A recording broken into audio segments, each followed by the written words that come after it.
చిన్న భగవద్గీత అయితే ఎప్పుడు కూడా ఒక కవర్లో ఉంచుకొని మీతో కూడా ఉంచుకోండి. ఏ మత మార్పిడిగాడో గుంటనక్కలాగొచ్చి వాడు నల్లట్ట పుస్తకం తెరుస్తాడు. ఆ రోజు ఒరే ఎదవా, నా పుస్తకం నాకుందిరా, నీ పుస్తకం నాకెందుకురా అని మీ పుస్తకం మీరు తీసి చూపిస్తే వాడు అన్నీ మూసుకొని వచ్చిన దారినే వెళ్ళిపోతాడు. లేకపోతే ఏమవుతుంది, వాడి పుస్తకం వాడు చూపించి ఏవో చెప్తాడు, మనమేమో ఏమీ చెప్పలేక చేష్టలుడికి నిలబడిపోతాం.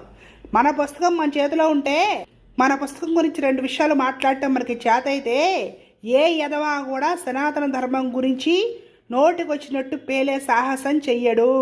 కాబట్టి హిందువులు ఎవ్వరూ దిక్కులేనోళ్ళు కాదు, అనాథలు కాదు, సనాథుడైన పరమాత్ముడు ఉన్నాడు.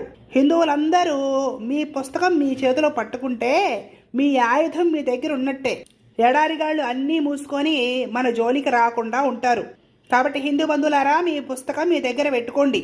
మీ పుస్తకమే మీకు ఆస్తి.